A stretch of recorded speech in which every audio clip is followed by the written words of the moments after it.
Now, mommies, let's make sweet and sour a la fish fillet.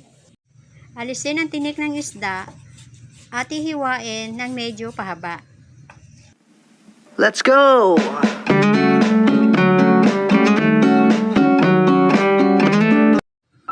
Lagyan natin ng itlog, paminta, asin, at ibabad muna natin ng kaunting oras. At ihanda naman yung iba pang mga ingredients. Mga mamis, maganda ang boneless fish sa ganitong luto para yung mga bata hindi matinik. At promise mga mamis, magugustuhan nila ito. Lagyan natin ng kaunting gulay para mas attractive.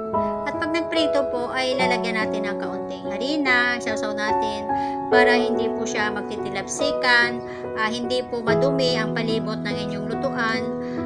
At sa pagprito mga mamis, pwede rin tayo gumamit ng mga used oil para tayo ay medyo makatipid-tipid. Kasi mga mamis, hindi siya nagtitilapsin. Atin sasalahin yung mantika para tumulo at mag-prepare naman tayo ng ating sauce. Sa sauce mga mamis, gamit lang tayo ng suka, asukal at saka asin. Hiwain ang gulay, medyo pahaba. Kayo mga mamis kung anong gusto nyo style sa paghiwa. Okay, let's cook na!